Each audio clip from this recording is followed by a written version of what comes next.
Dulu perkenalkan lagi.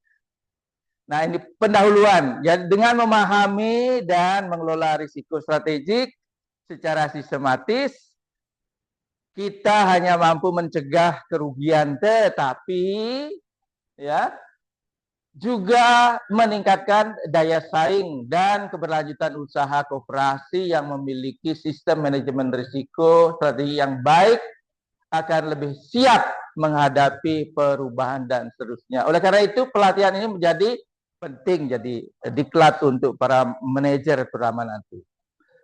Jadi standar kompetensinya seperti ini, ya, Bapak Ibu bisa lihat. Ya, pertama elemen kompetensi 1 mengidentifikasi risiko strategik dengan KUK, penyebab timbulnya risiko strategik diidentifikasi. Kemudian macam-macam risiko strategik yang mungkin muncul dan permasalahannya diidentifikasi. Lalu yang kedua, mengukur risiko strategik. Macam-macam risiko strategik diukur, besaran frekuensi, ya, besaran likelihood, ya, besaran frekuensi dan potensi kerugiannya, severity. Ya, kemudian perbedaan kategori tingkat risiko strategik dinilai dengan menggunakan kombinasi kuantitatif kualitatif. Lalu yang ketiga, informasi hasil pengukuran risiko strategik didistribusikan secara lengkap untuk pengendalian pada unit kerja terkait. Jadi nanti kita lihat bahwa unit kerja terkait itu adalah owner dari tata kelola risiko itu. Misalnya di pinjaman atau apapun itu, ya. Kemudian yang ketiga, memantau risiko strategik. Memantau risiko strategik, kriteria-kriteria yang dipakai dalam pemantauan risiko ditetapkan. Kriterianya ditetapkan, kemudian limit risikonya, ya, limit risiko ditetapkan juga sesuai prosedur. Exposure dari risiko strategik dengan limit risiko yang ditetapkan dibandingkan. Dan yang terakhir, exposure dari risiko strategik dilakukan secara berkala dan berkelanjutan. Yang terakhir, elemen kompetensi yang terakhir, mengendalikan risiko strategik. Ya, langkah-langkah mengendalikan dan mitigasi risiko strategik dilakukan sesuai dengan ketentuan. Kebijakan penyesuaian modal ditetapkan untuk mengcover risiko strategik. Jadi ini ya materi-materi KUK yang akan kita diskusikan. Ya. Kita mulai dengan elemen kompetensi yang pertama, mengidentifikasi risiko strategik. Jadi elemen ini kompetensi ini berkaitan dengan ya KUK kita tadi itu mengidentifikasi penyebab. Jadi nanti kita akan mengidentifikasi penyebab timbulnya ya risiko strategik, kemudian mengidentifikasi macam-macam risiko strategik yang mungkin muncul dari bisnis baru dan permasalahannya. Bisnis baru ya. Nah, kita mulai dengan KUK yang pertama, Bapak Ibu, teman-teman sekalian. Penyebab timbulnya risiko strategik diidentifikasi. Ini salah satu sumber yang saya pakai, ISO 31000. Risiko adalah efek ketidakpastian terhadap tujuan. Dengan demikian, setiap faktor yang membuat arah strategis kooperasi meleset dari sasaran dapat memunculkan risiko strategik. Ya, risiko strategik adalah potensi kegagalan suatu organisasi mencapai tujuan jangka panjangnya akibat keputusan strategis yang tidak tepat, penerapan strategi yang salah, kegagalan mengantisipasi perubahan lingkungan bisnis, baik eksternal dan internal. Risiko ini berdampak langsung pada arah, kemudian posisi kompetitif dan keberlangsungan bisnis perusahaan, mencakup ancaman dari pesaing, perubahan teknologi, kondisi ekonomi, hingga perubahan kebijakan. Jadi pada level manajerial, risiko biasanya berakar pada cara organisasi merumuskan, memilih, dan mengeksekusi strategi, termasuk bagaimana strategi itu selaras atau tidak, ya, dengan perubahan lingkungan eksternal dan kapasitas eksternal. Kita lihat penyebab timbulnya dari faktor eksternal di luar kendali langsung koperasi. Yang pertama, perubahan regulasi dan pengawasan berbasis risiko. Yang kedua, disrupsi digital dan perubahan perilaku anggota. Ya, disrupsi digital beberapa tahun terakhir ini ya luar biasa sekali. Ya. Kemudian didorong-dorong, kemudian supaya koperasi masuk digitalisasi. Kemudian dinamika makroekonomi dan persaingan. Lalu yang keempat, isu ESG, Environmental Social Governance, ya, yang berkaitan dengan iklim. Lalu faktor internal, yang pertama formulasi strategi yang lemah. Formulasi strategi yang lemah. Lalu yang kedua, tata kelola dan budaya risiko. Ya, kita memang pertama kami ya pernah juga menjadi manajer, sekarang jadi pengawas dan pengurus, tidak atau belum biasa masuk dalam tata kelola ini. Paling-paling yang kita lakukan barangkali ya mitigasi atau berkaitan pengendalian risiko dalam asuransi, atau kalau ada masalah di Renstra, ya ada kesempatan untuk merevisi, ya seperti situasi kemarin itu, ya COVID, Renstra sudah dibuat bagus, ya tiba-tiba COVID menghancurkan semuanya. Ya mau tidak mau, ya supaya tidak terlalu jomplang antara realisasi nanti dengan Renstra yang sudah dibuat, maka Renstra harus direvisi. Ya, itu yang sudah dilakukan, kami lakukan paling tidak. Lalu keterbatasan data dan sistem. Kemudian kapabilitas SDM dan insentif. Lalu yang terakhir, ketidaksesuaian struktur permodalan. Ini penyebab internal. Ya, tadi kita membahas faktor-faktor penyebabnya diidentifikasi. Lalu yang kedua, macam-macam risikonya. Macam-macam risiko strategi yang mungkin muncul dan permasalahannya. Ya, macam risiko yang muncul dan permasalahannya apa? Kita identifikasi dulu. Nah, tipologi risiko strategik, macam risiko strategik dan permasalahan dapat dirunut mengadopsi prinsip ISO 31000, orientasi tujuan, kemudian konteks, kepentingan, dan berkaitan dengan ini, ya, COSO ERM. Jadi yang terkait dengan pengelolaan atau ya, tata kelola dari manajemen risiko ini.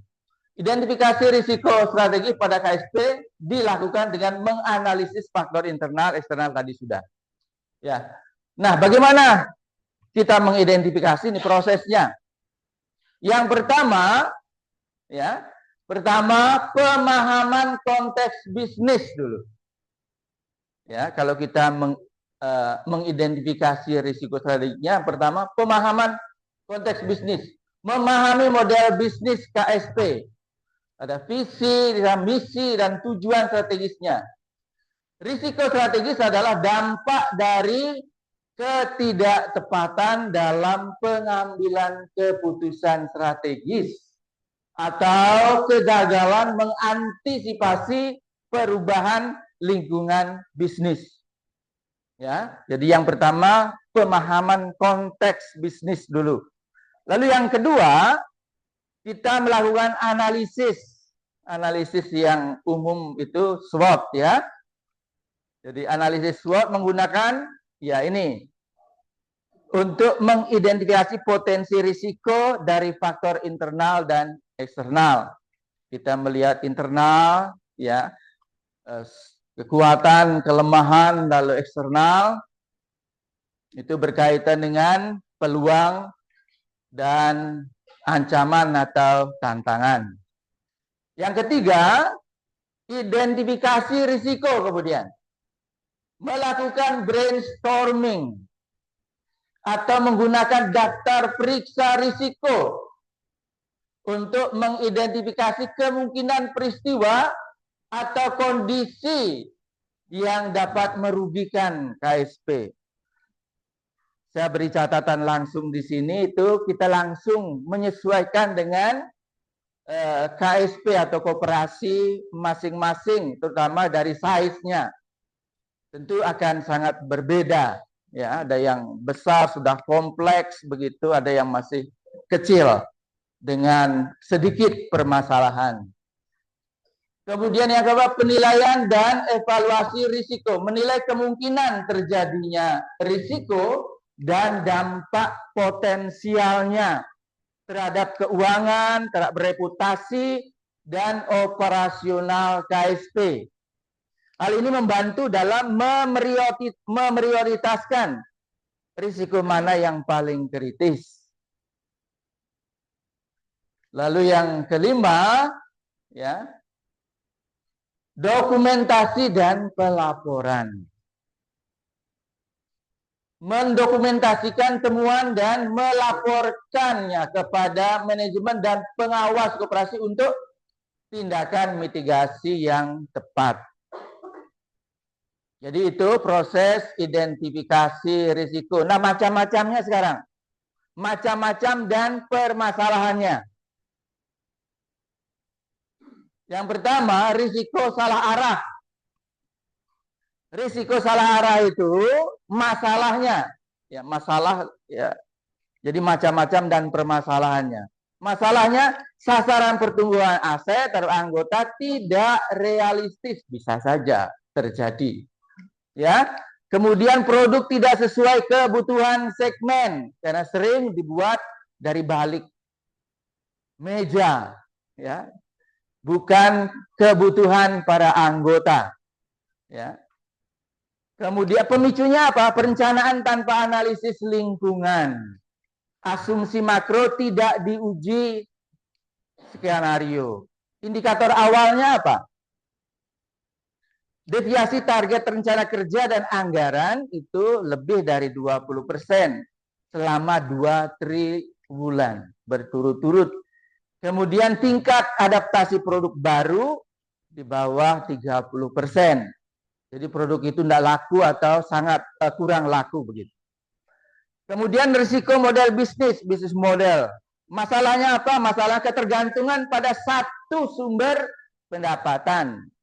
Ya, ini berkaitan dengan sebaran produk kita. Barangkali kita atau produknya beberapa yang diunggulkan dan sangat tergantung dari pendapatan itu. Ini bisa berbahaya. Ya. Kemudian margin menjepit. Pemicunya persaingan fintech, financial technology. Biaya dana naik, portofolio tidak terdiversifikasi. Indikator awalnya konsentrasi pendapatan dari 1-2 produk saja. Misalnya lebih dari 70%. Penurunan margin bersih di bawah 150 BPS. BPS itu apa? Basis points, ya. Year on year. Jadi tahun ke tahun. Kemudian macam-macam risiko strategi dan permasalahannya berikutnya. Yang ketiga, risiko tata kelola dan budaya risiko. Risiko tata kelola dan budaya risiko. Masalahnya apa? Peran pengurus, pengawas tumpang tindih bisa saja terjadi.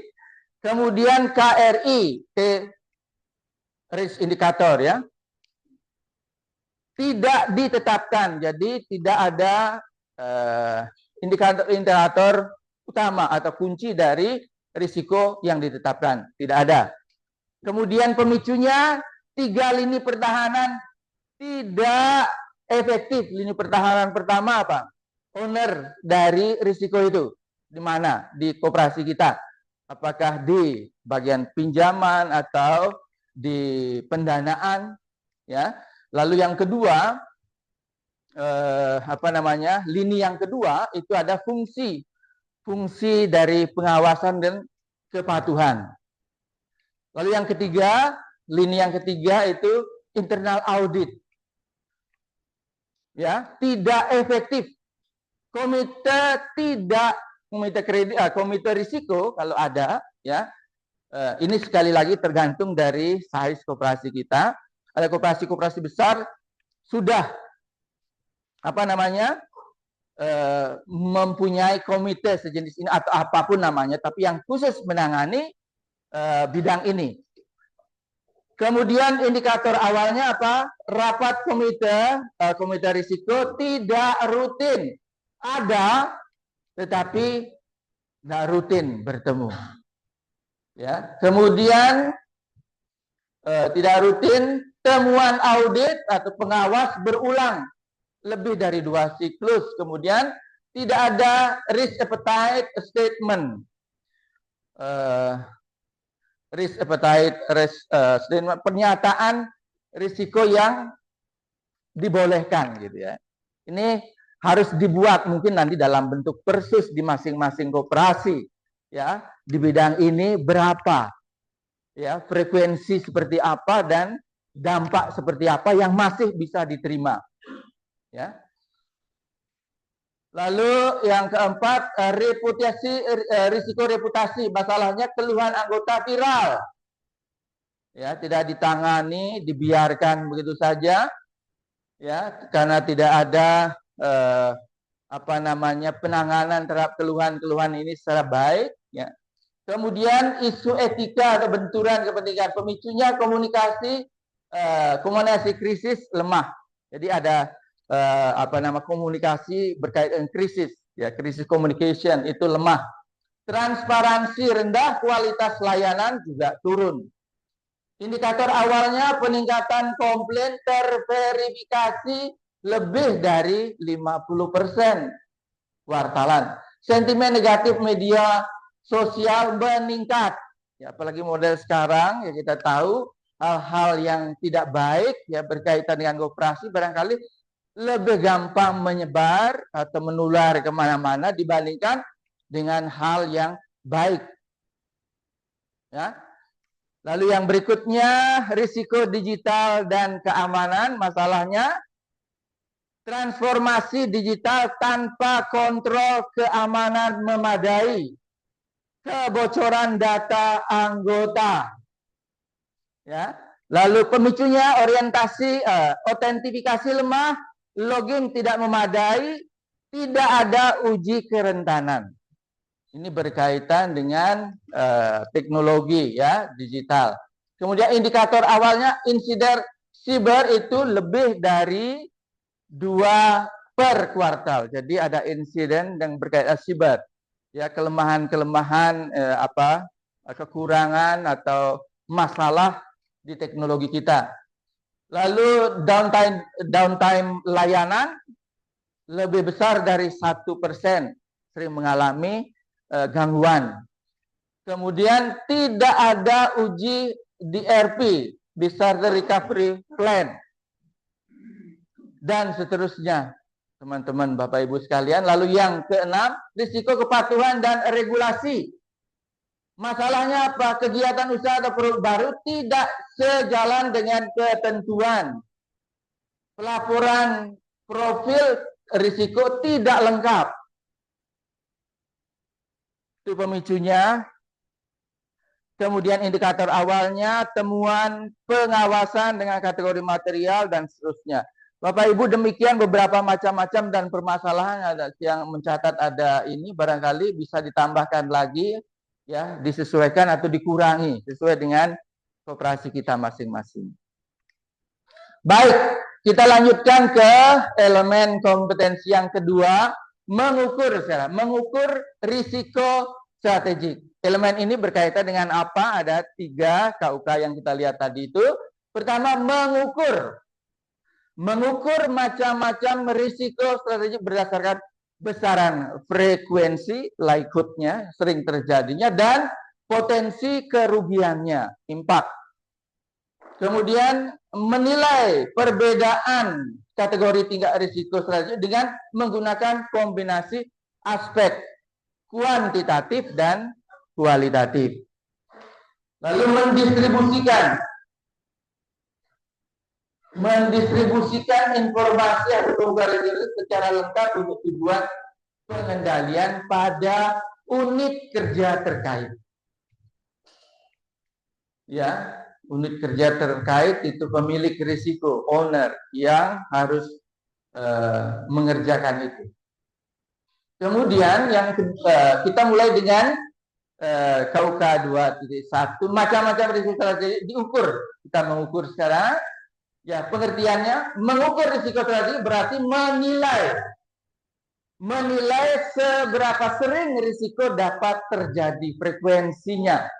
Kemudian seberapa besar dampak atau kerugian yang mungkin ditimbulkannya.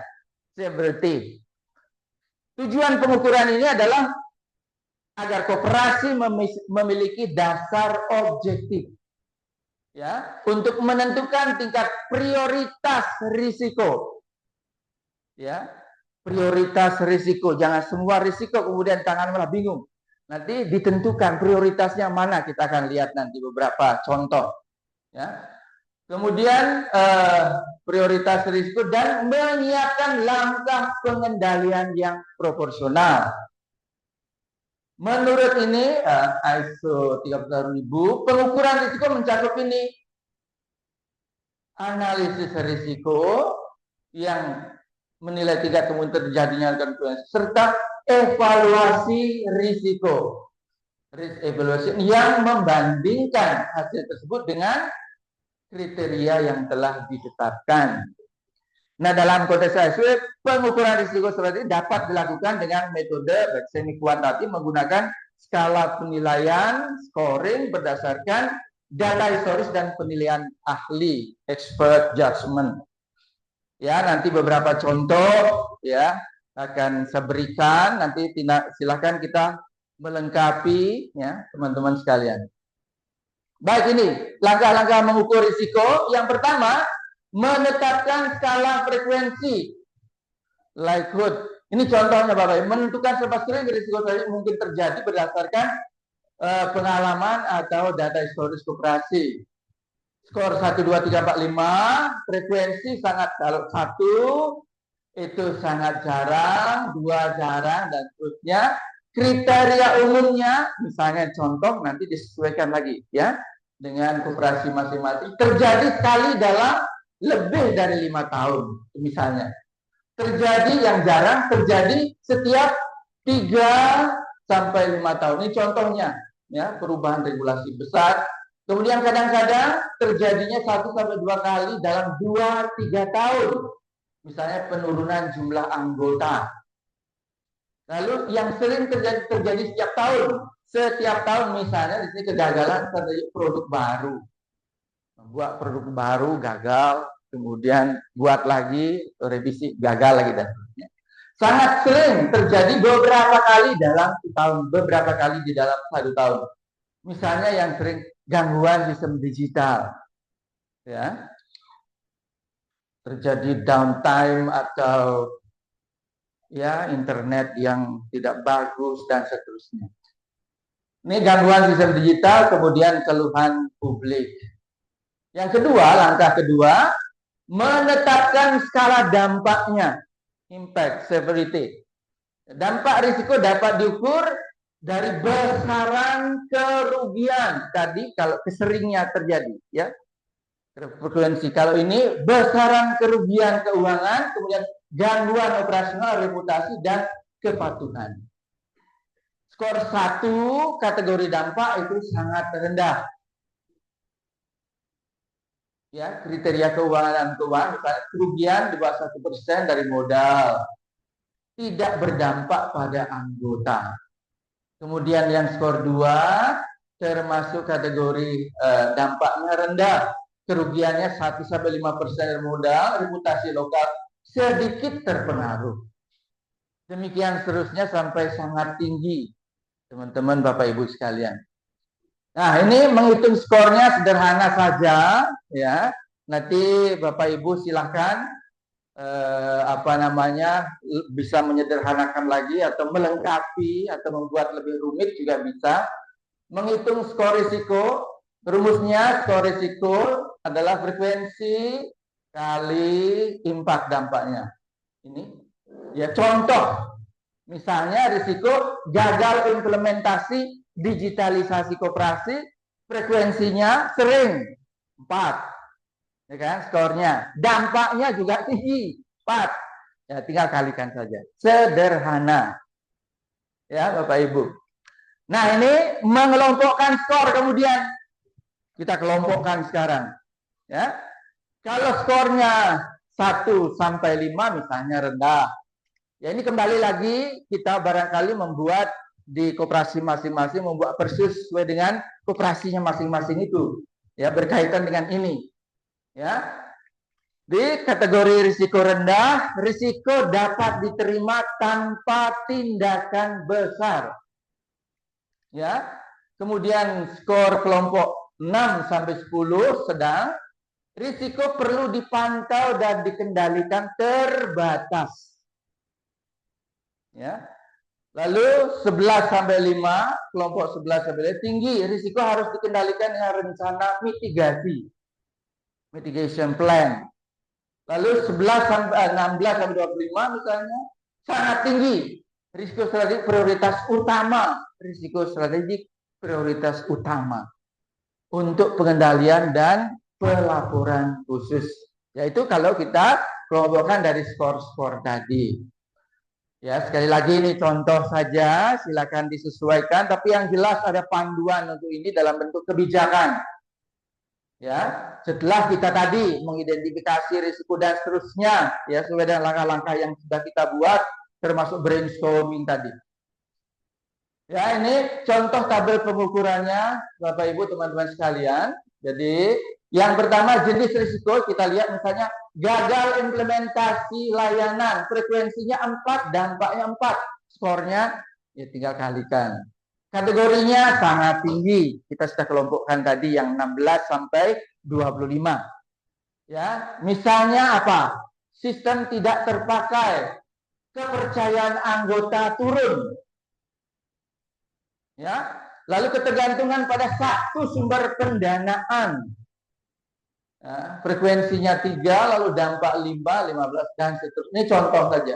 Salah perhitungan ekspansi cabang, pergantian pengurus mendadak, ya. Kemudian isu reputasi akibat keluhan publik. Itu contoh-contoh saja dengan frekuensi dan skornya.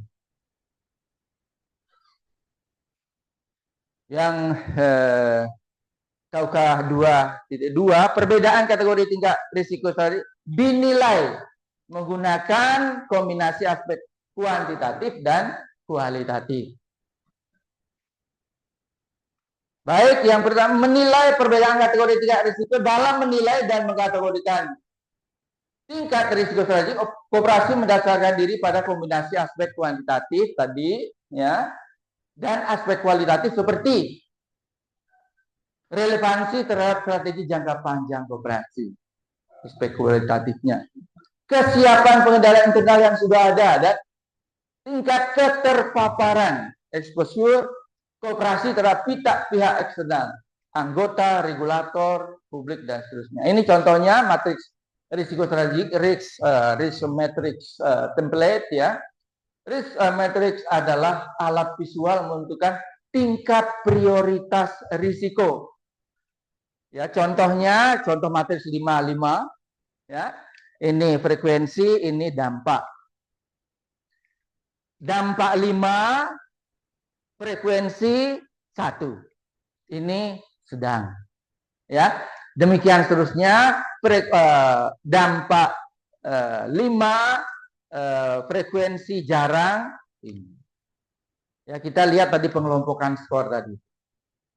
Demikian seterusnya Bapak Ibu, ini bisa juga kita buat dalam bentuk diwarnai gitu ya, seperti warna lampu lalu lintas itu, ya kan? R red, ambience dan green, ya kan? Bisa, ya. Merah misalnya sangat tinggi, risiko strategik harus segera dikendalikan. Ini untuk memudahkan kalau dibuat di dashboard itu orang langsung bisa lihat yang terkait, gitu ya. Kemudian dilaporkan ke pengurus dan ditindaklanjuti. Orangnya tinggi, perlu rencana mitigasi dalam waktu dekat. Kuning, perlu pemantauan dan pengendalian rutin. Hijau, itu rendah, risiko dapat diterima. Acceptable risk. Nah ini Bapak Ibu, risk heat map-nya, contoh saja ini, ya kalau diperlukan, ya. Tapi ini akan memudahkan, ya, lalu ditempatkan di dashboard dari sistem kita, misalnya, untuk memudahkan komunikasi pada pengurus pengawas, hasil pengukuran risiko dapat divisualisasikan dalam bentuk heat map. Ya, warna menggambarkan tingkat keparahan dan prioritas risiko. Contoh risk map di sini sangat tinggi, ya. Kita konversi dalam bentuk warna-warna seperti ini. Ya, manfaatnya apa, Bapak Ibu teman-teman sekalian kalau kita membuat ini, ya. Mempermudah manajemen melihat risiko dominan secara cepat. Kemudian membantu memprioritaskan rencana mitigasi dan alokasi sumber daya. Menjadi bahan diskusi rutin pada rapat pengurus atau pengawas. Ya, kalau sudah ada seperti itu, ya, jadi dimunculkan, itu bisa menjadi bahan rapat untuk mencari solusi. Bagaimana kemudian dikendalikan, bagaimana kemudian mitigasi.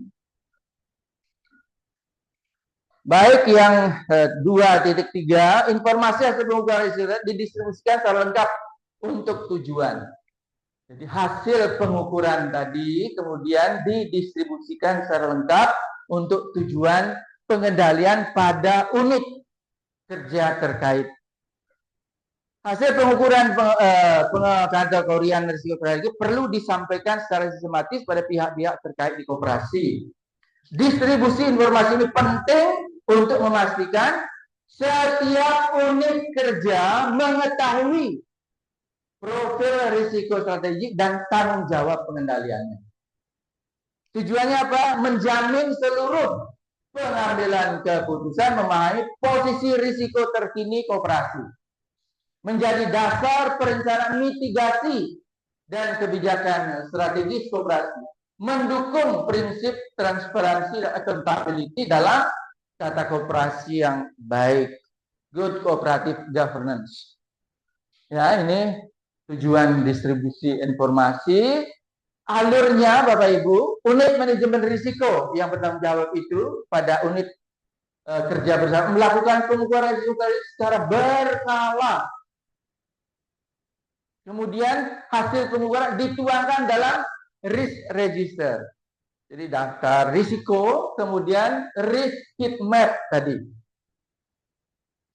Lalu laporan ringkas executive summary disampaikan pada siapa? Pengurus, pengawas, kemudian manajer unit kerja. Karena dibuat oleh tadi yang mempunyai owner dari risiko itu. Ya, tergantung sekali lagi kepada koperasi kita, ya, size koperasinya terutama. Lalu rapat evaluasi risiko dilakukan minimal 2 kali setahun, minimal, ya, boleh lebih kali.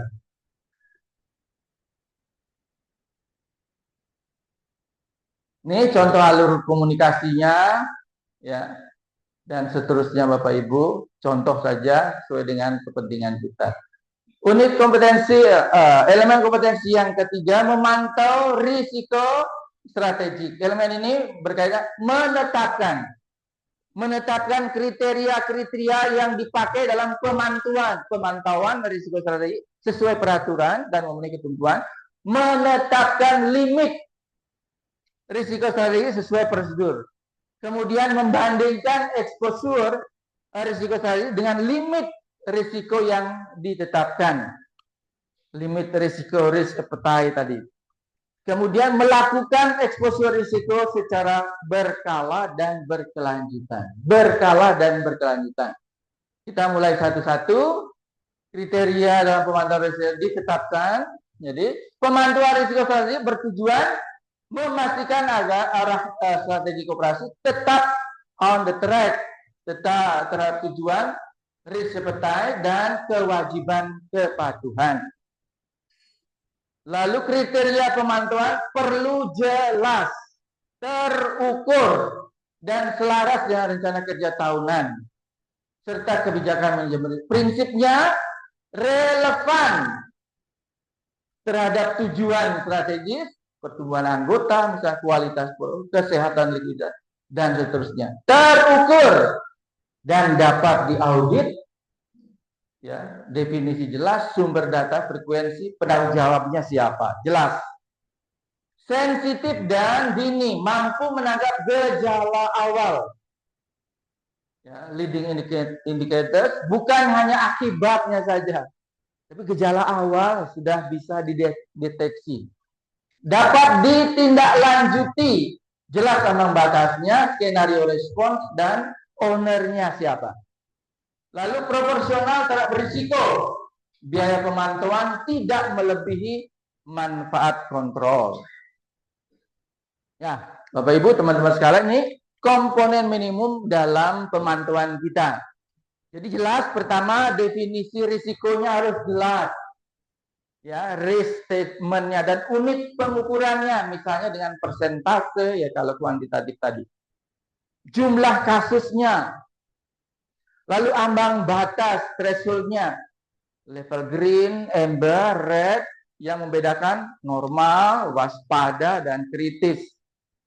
Kemudian sumber dan kualitas data internal. Misalnya sistem informasi manajemen operasi, laporan keuangan, dan atau eksternal, pasar, regulator, dan sebagainya. Frekuensi pemantauan, apakah harian, mingguan, bulanan, kuartalan, sesuai volatilitas risiko itu sendiri. Penanggung jawab dan eskalasi. Siapa memantau? Siapa melaporkan? Dan mengeksekusi tindakan. Ya. Nah, itu. Limit risiko ditetapkan kemudian. Limit risiko menerjemahkan kebijakan risiko rasional pengurus, ya. Limit risiko, risk appetite dari pengurus, ya. Jadi pengurus lewat persus sudah menentukan, ya tentu sudah dalam proses tadi, ya, lalu ditentukan, oh ini risiko yang masih bisa diterima, ya. Pengurus ke dalam anggap operasional memandu keputusan. Limit bukan pengganti keputusan manajerial, ya, namun pagar pengaman yang menandai kapan strategi harus dikoreksi. Hierarkinya seperti ini, risk appetite statement, seras, pernyataan tingkat risiko yang diterima koperasi, level strategis. Kemudian risk tolerance, ya, yang bisa ditoleransi, deviasi yang masih dapat diterima dari target. Berapa deviasi yang masih bisa diterima. Kemudian risk limit, angka operasional per area, misalnya konsentrasi di pinjaman atau ketergantungan pada dana pihak tertentu saja, ya. Kemudian SLA itu apa ya SLA? Ya. Ya. Oke. Apa? Yang apa? Standar level of agreement, ya. Jadi kalau membuat dengan kerjasama dengan vendor misalnya, itu harus misalnya internet, ya kan? Kita dijamin berapa Mbps misalnya. Tidak ada downtime misalnya. Nah, itu standard level of agreement. Ya. Itu kalau kita membuat perjanjian. Exposure dari reputasi. Kemudian prinsip penetapan limit berbasis data histori dan proyeksi. Skenario norma, stres, dan kritis pada titik kegagalan. Misalnya konsentrasi sumber daya, sehingga obligat downtime layanan, seperti tadi yang saya katakan, disesuaikan dengan kapasitas modal dan likuiditas. Dievaluasi berkala. Minimal triwulanan atau contoh limit strategi. Ini contoh saja. Ya, konsentrasi 10 peminjam sebesar terbesar misalnya di bawah atau sama dengan 30% outstanding. Ketergantungan 3 penyimpan terbesar di bawah atau sama dengan 35% dari dana pihak ketiga, kewajiban dan seterusnya itu. Rasio NPL strategic bucket, produk baru di bawah 12 bulan itu di bawah atau sama dengan 5%. Waktu respon kritis reputasi pernyataan resmi misalnya 24 jam. Itu sudah ditentukan semua. Kepatuhan pelapor regulator tepat waktu. Ya, laporan tepat waktu. Ya, itu contoh limit strategik. Oke, yang 33 exposure risiko dibandingkan dengan limit risiko yang ditetapkan. Ini membandingkan exposure aktual dengan terhadap limit dilakukan melalui dashboard KRI dan laporan periodik. Gunakan logika lampu lalu lintas RIEG. Hijau dan seterusnya, Bapak Ibu teman-teman. Rumusnya sederhana ini, ya. Ini contoh saja, ya.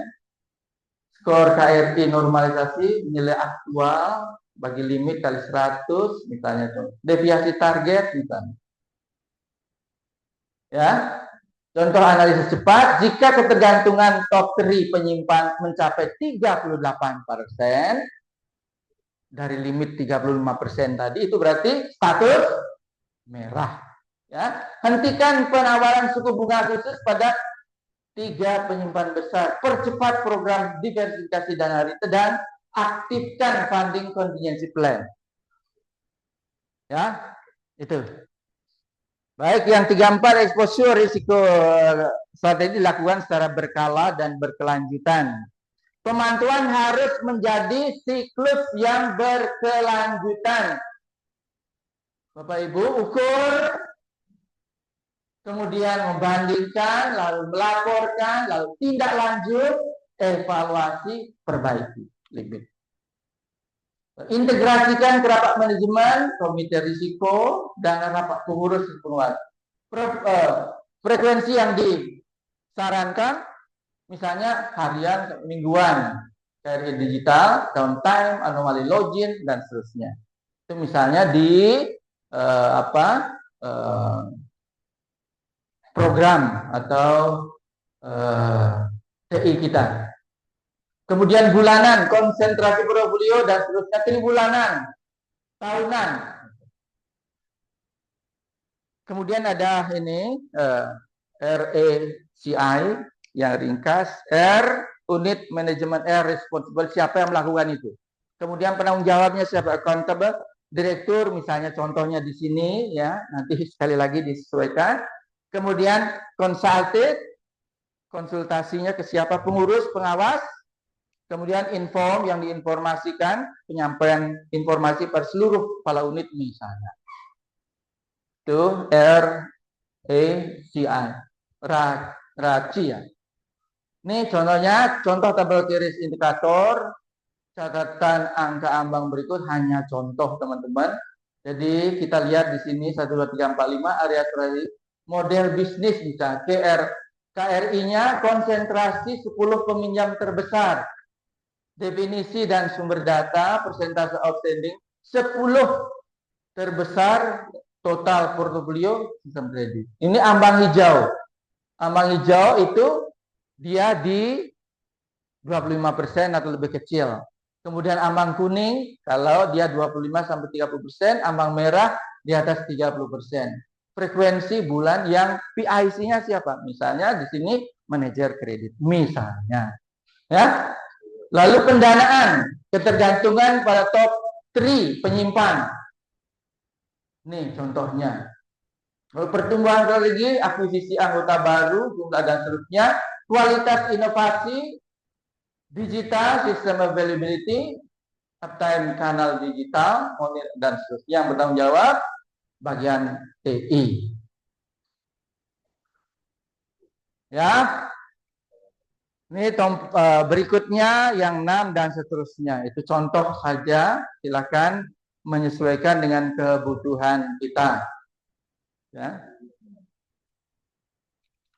Nah, mekanisme pelaporannya, arsitektur pertama berkaitan dengan arsitektur laporan, dashboard bulanan, manajemen, ringkasan KRI per area strategi, laporan tribulanan, notifikasi insiden material, kemudian rekap tahunan.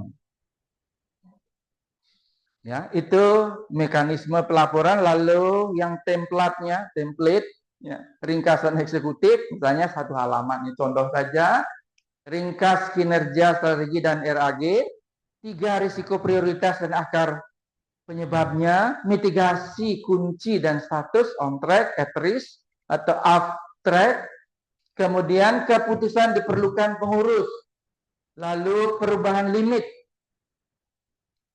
risk appetite statement yang diusulkan, ya, limit risiko yang bisa diterima.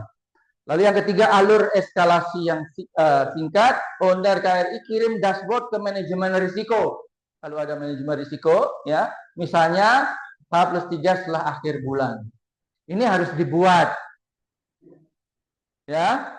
Kemudian manajemen risiko, konsolidasi dan analisis tren, komite risiko. H+7 komite risiko, rekomendasi ke pengurus, dan seterusnya. Ya, ini alur eskalasi yang singkat. Nah, ini contoh risk matrixnya. Ya. Jadi kita buatkan contoh-contoh yang bisa kita sesuaikan dengan keadaan di koperasi masing-masing. Heat map-nya seperti ini, lalu checklist, risk appetite ditetapkan dan dikomunikasikan. Kalau oke, sudah cek, nah seterusnya. Dibuat cek. Ini contoh saja, bisa dibuat panjang atau bisa lebih pendek, tergantung kebutuhan. Ya, kemudian yang keempat, terakhir, elemen yang terakhir, mengendalikan risiko strategik. Melakukan langkah-langkah pengendalian mitigasi risiko strategik sesuai dengan ketentuan. Lalu menetapkan kebijakan penyesuaian modal untuk mengcover risiko strategik. Langkah pengendaliannya, tujuan pengendalian adalah memastikan strategi operasi berjalan dalam koridor risk appetite yang disetujui pengurus sejalan dengan prinsip tata kelola yang baik dan praktik manajemen risiko. Pada level kebijakan, pengendalian dibingkai melalui risk appetite statement, RAS, versus atau kebijakan manajemen risiko, SOP lintas unit, dan rencana kontingensi. Lalu pada level operasional, pengendalian diwujudkan dalam kontrol preventif, detektif, lalu korektif, serta disiplin KRI dan limit yang telah ditetapkan. Disiplin KRI dan limit yang telah ditetapkan. Ini prinsip umumnya dalam pengendalian. Proporsional berbasis bukti. Terintegrasi, berjenjang dan terdokumentasi.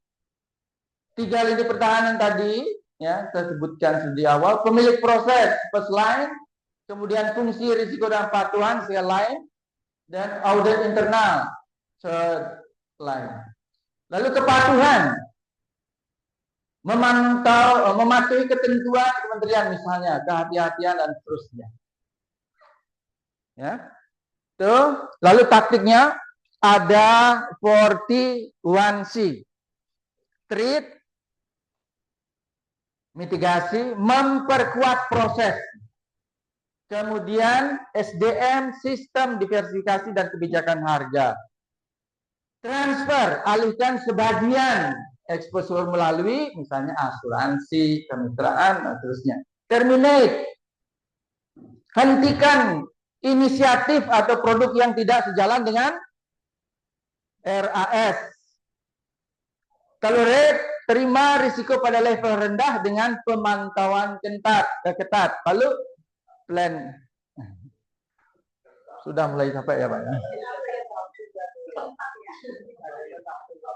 Saya bilang apa tadi? Kita ada. Lalu ada kontingensi di sini, plan B. Siapkan rencana kalau skenario buruk terjadi. Likuiditas, reputasi, TI, sukses. Terima kasih ya sudah tertawa. Iya, tapi Pak bahaya kalau nggak tegang, Pak. Oke. Contoh pengendalian per jenis risiko nih. Contoh per jenis risiko. Ya. Salah arah strategi, akar penyebabnya tadi, asumsi pasar tidak diuji, lalu kontrol kunci preventif risiko. Preventif bisa strategi validasi dan uji skenario. Detect, dashboard KPI dan KRI. Kemudian korektif, strategi refresh tribulanan. Jadi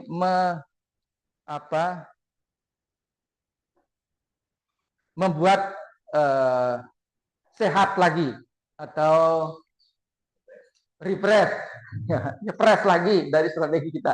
Ya, tribulanan. Ketergantungan pada satu produk.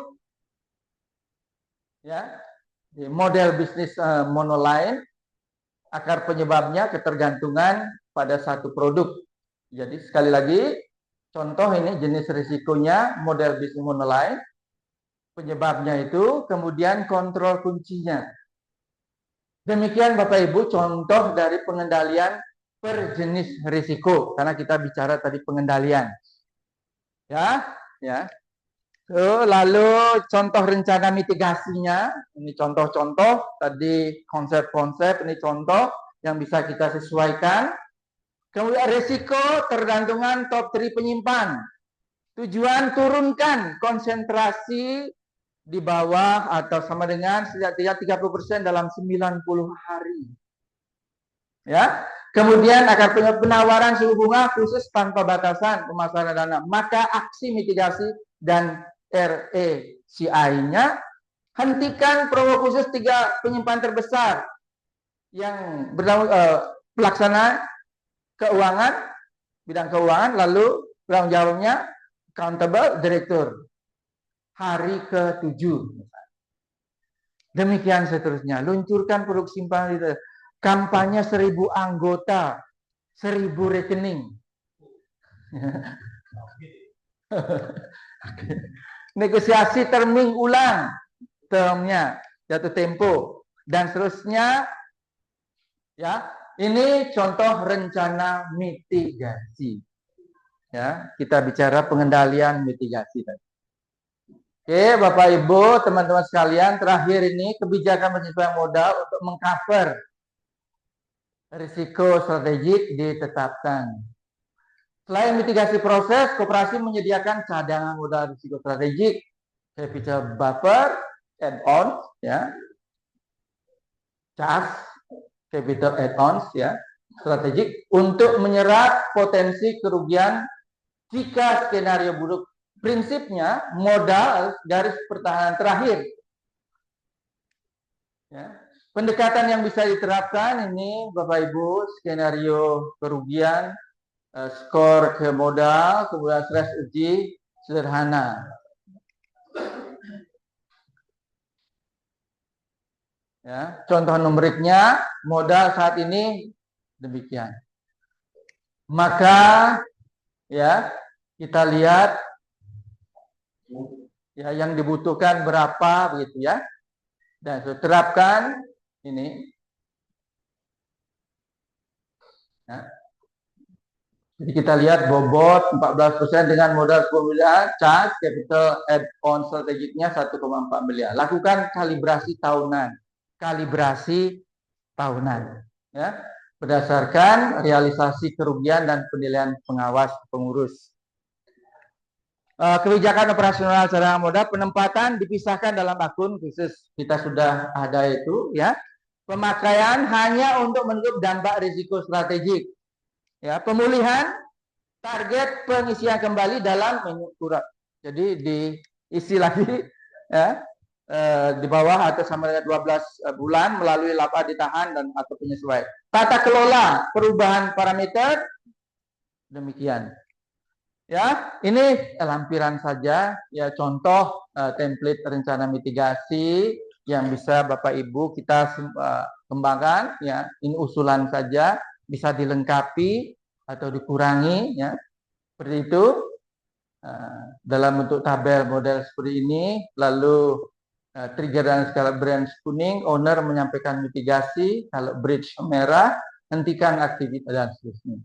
Ini Bapak Ibu beberapa sumber yang saya baca dan tentu dengan bantuan asisten tadi, modul saya buat dan modul itu kemudian saya coba tuangkan dalam bentuk seperti itu. Demikian, terima kasih.